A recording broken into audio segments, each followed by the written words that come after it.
Welcome to NS TV. నేను రాజీవ్. ముందుగా headlines చూద్దాం. పెట్రోల్ డీజిల్ ధరల పెంపుపై నిరసనల పేరుతో వైసీపీ నాయకులు రిక్షాలు తొక్కి ధర్నాలు చేయడం హాస్యాస్పదంగా ఉందని కొత్తపేట ఎమ్మెల్యే వ్యాఖ్యానించారు. మంగళవారం రావులపాలెం క్యాంపు కార్యాలయంలో ఆయన మీడియాతో మాట్లాడారు. 2019 నుంచి 24 వరకు జగన్ పాలనలో డీజిల్ రేట్లు 22 నుంచి 27%, పెట్రోల్ రేట్లు 31 నుంచి 35% పెరిగాయన్నారు. వైసీపీ పాలన 5 ఏళ్లలో 1 లీటర్ పెట్రోల్ ధర 2019తో పోలిస్తే 41 రూపాయలు పెరిగిందన్నారు.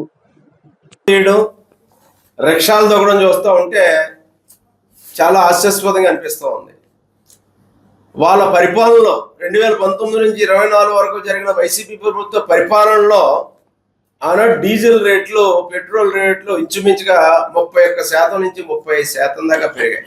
డీజిల్ మీద 22 నుంచి 27%, పెట్రోల్ నుంచి 31 నుంచి 35% ధరలు పెరిగాయి. ఇంచుమించుగా 5 ఏళ్లలో చూసుకుంటే 41 రూపాయలు లీటర్ పెట్రోల్ ధరకు పెరిగింది 19-24 మధ్య.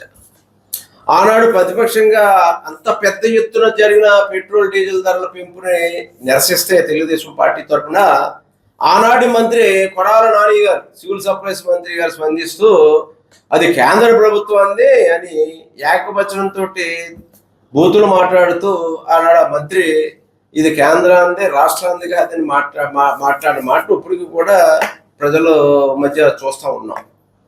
ఆనాడు ఆ రకంగా మాట్లాడినది వైసీపీ ప్రభుత్వంలో ఆనాటి మంత్రి కొడాల నాని. మరి ఈ రోజు మరి ధర్నాలు చేస్తున్నారంటే ఇది కేంద్రందా రాష్ట్రందా? ఎంత పెంచారు? ఇప్పుడు 2 సంవత్సరాలుగా 1 రూపాయి కూడా ఎక్కడ పెట్రోల్ డీజిల్ ధరలు పెరగలేదే. కేవలం ఇప్పుడు పెంచిన చిన్నపాటి పెట్రోల్ డీజిల్ పెరుగుదలనే పెద్ద పోతత్వంలో చూపించి మీరు రిక్షాలు దొక్కేయడం చాలా హాస్యాస్పదంగా ఉంది. ఇది ఏదో సాంతలా ఉంది చెప్పడానికి. వాళ్ళు చేసింది వాళ్ళకి గుర్తించుకుంటే వాళ్ళ పరిపాలన ఎంత ధరలు పెరిగాయో చూసుకోండి. అది ఆనాడు కేంద్రం ఉంది, ఇవాళ కేంద్రం ఉంది కాదు. ఇవాళ ఎన్డీఏ కూటమి ప్రభుత్వంలో మేము ఉండొచ్చు, కానీ దానికి ఈ 2 సంవత్సరాల్లో 1 రూపాయి పెరగలేదు.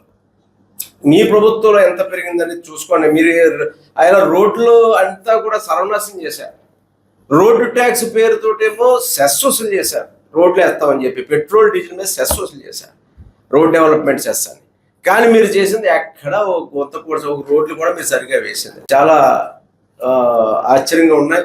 ఇది ఎందుకు ధరలు పెరిగాయని కూడా ప్రజలు అర్థం చేసుకుంటున్నారు. ఎందుకంటే ఇవాళ పశ్చిమ ఆసియాలో ఇరాన్, ఇజ్రాయెల్, అమెరికా మధ్య జరిగిన యుద్ధ కారణంగా అనేక మార్పులు సంభవిస్తూ ఉన్నాయి. ప్రధానంగా ఈ ముడి చమురు దాని మీద వచ్చిన అంతర్జాతీయ మార్కెట్లో ముడి చమురు ధరలు పెరగడం వల్ల వచ్చిన ఇబ్బందుల వల్ల పెట్రోల్ డీజిల్ ధరలు పెరుగుతున్నాయి. అయినా కూడా ఆ భారాన్ని ఈనాడు ఎన్డీఏ కూటమి ప్రభుత్వం భరిస్తూ ధరలు అదుపులో ఉండేలాగా ప్రజల మీద భారం పడకుండా అతి తక్కువ ధర పెంచడం జరిగింది. మరి దాన్ని అర్థం చేసుకోకుండా ఈనాడు మాట్లాడుతూ ఉన్నారంటే మరి మీరు అసలు ప్రతిపక్షంగా ఏదో చెయ్యాలి, ఏదో మేము ఉన్నాం, ఉనికిని తెలుపుకోవాలనేది మరి ఇక్కడ నాయకుల వైఖరిగా ఉంది. దీన్ని ప్రజలు గమనిస్తున్నారు.